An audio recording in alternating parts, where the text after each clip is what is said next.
Hi Aries! Welcome po sa ating channel. At ito ang inyong daily kabay-tarot reading for January 28, 2025. Please be reminded kung naka-resonate kayo, comment down.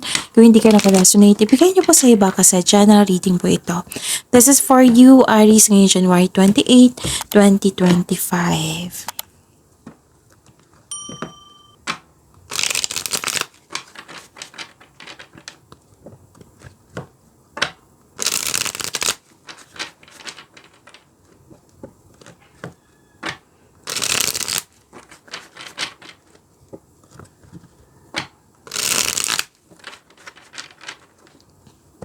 Para po ito sa inyo, Aries, ngayong January 28, 2025. Maraming salamat po sa inyong patuloy na suporta at maraming salamat din po sa mga hindi nag-skip ng ads. Gamitin ang reading na ito bilang gabay lamang. Sa mga hindi pa nag-subscribe, subscribe na po kayo at click bell notification para malaman nyo na may bago tayong video. Para sa mga gusto magpa-reading po, may lumabas dyan sa screen nyo ngayon. Panoorin nyo po at sundin ng instruction. Spirit Guide, mga ganap pa para kay Aries ngayong January 28, 2025.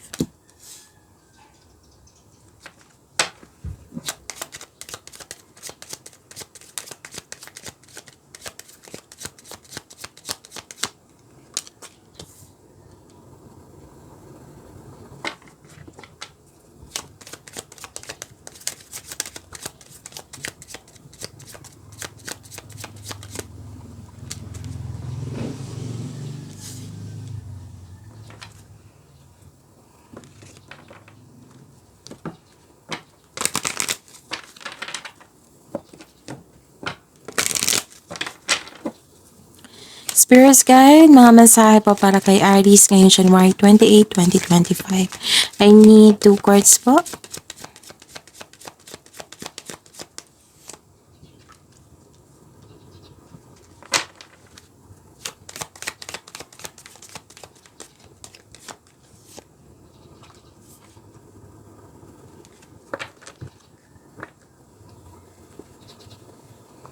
Okay. Aries, ngayong January 28, 2025. Nakita ko dito na nagkaroon po ng concern sa isang matasang ego. Mahirap kausap or sobrang stricto. May nasikaso kayo sa malaking building po, Aries. Pwedeng plano pa ito or mangyayari na ngayon. Nakita ko rin dito yung separation po. Pwedeng separation na literal na separation. Pwedeng separation of responsibilities. Basta may ganap na separation. Nakita ko rin dito na may biglaang pagbabago.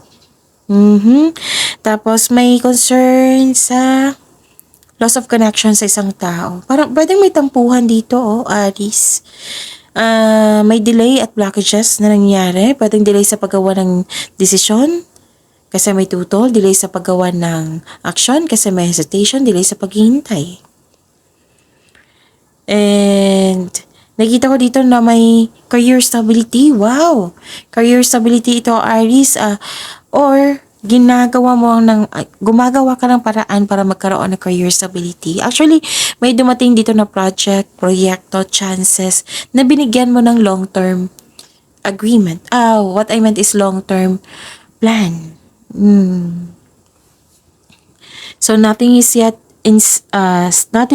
set in stone. Maaring yung delay hinihintayin nyo, sabaan nyo po yung pasensya nyo at bigyan ng pag-unawa, intindihin nyo po. So, conclusions are within reach.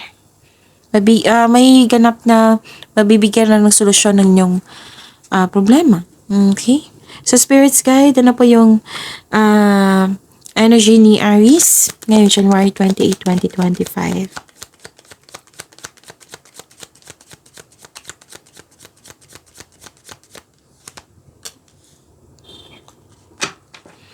And the clarification of this card po.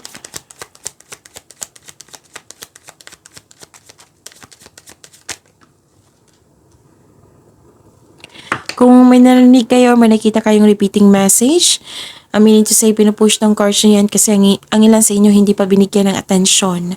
Na kung maaari din po, bigyan nyo po ng solusyon at aksyon.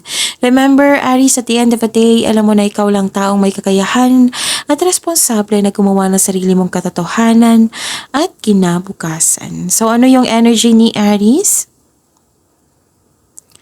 Nakita ko dito na nagkaroon po ng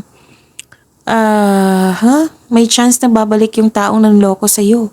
Kaya mag-ingat kayo, Aries. Or may chance na babalik ka ulit sa pagkakamali. So, mag-ingat sa paggawa ng desisyon o plano. Okay? Siguraduhin karapat-dapat yan. Kung sa business ito, makabangon kayo ulit from bankruptcy. Nakita ko dito may celebration. Wow! Celebration, Aries. Togetherness, celebration. May pagdiriwang na may ukol sa'yo. Spend time and celebrate by people who uplift and inspires you. So this is a celebration card. So it's time to have fun and focus on spending time with your friends and family. So this is also means a stress reliever.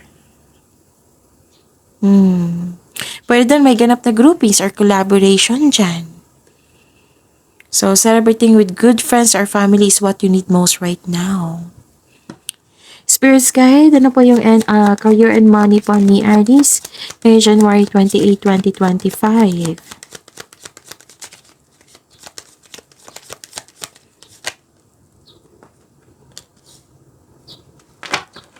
The clarification of this card po.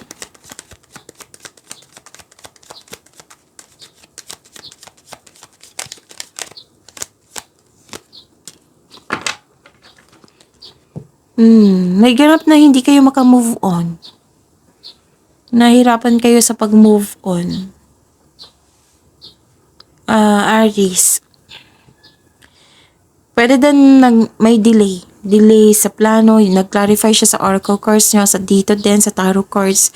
Delay sa plano, delay sa travel, delay sa paglilipat. Pwede din nagkaroon ng delay kasi yun nga, may bumabalik, may naalala kayo sa nakaraan or bumalik yung taong namula sa nakaraan.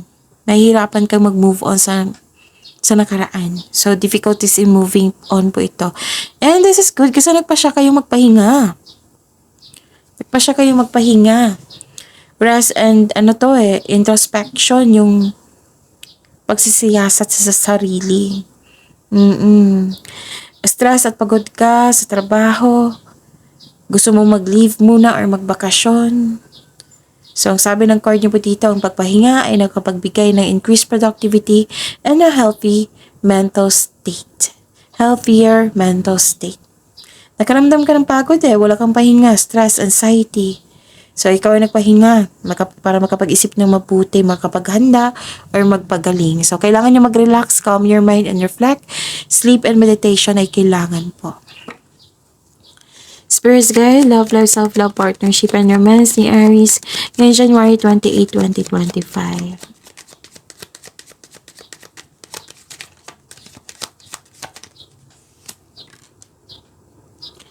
And the clarification of this card po.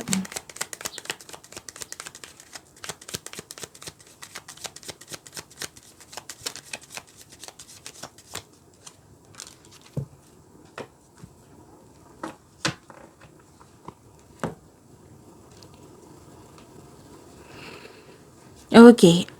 Maraming salamat po sa patuloy na tiwala, suporta sa ating channel. At maraming salamat din po sa mga hindi nag-skip ng ads. Okay, may dito sa mga single, gusto mo muna makipag-date sa ilang tao bago pumasok sa exclusive relationship. So, mas mainam talaga na kilalanin mo muna yung tao kung swak ba kayo sa isa't isa. Pwede din naiirita kayo sa mga taong natanong ng tanong sa inyo ngayon. Sa lahat to Na like for example, kailan bang kasal? Kailan ka ba mabubuntis? Kailan ka ba magbo-boyfriend, mag-girlfriend? Ganun. Basta may ganyan na ganap na parang nakipag-compete. Or, yun nga, habaan niyo po yung pasensya niyo. Oo, may tao talagang ganyan. So, do not allow. Kung naiirita ka, do not allow na huwag na kayong umimik. Kasi kung magsasalita ka, magkakwento ka, na hindi mo naman gusto, wag na lang kayong parang smile lang, ganon. Meaning to say, ang response niyan, hindi ko trip na kausapin ka. Ganon. Or, hindi obliga o responsibilidad mo na sumagot sa mga katanungan niya. Ganon. Smile lang. Show your kindness pa rin. Para malaman din niya, hindi niya gustong pag-usapan. So, i-avoid ko to. Oo. Para maging, kung hindi siya sensitive, basta, wag niyong, wag niyo na lang siyang payagan na makialam siya sa iyo. Baka nag-open up ka sa kanya, or trip niya lang, or galing niya lang makialam. Oo. So, pagyamanin niyo po yung blessings na binigay sa inyo, ha? Aries, see you tomorrow. Please like, subscribe, and click pa button for notification para updated po kayo sa daily tarot reading natin. Maraming salamat po.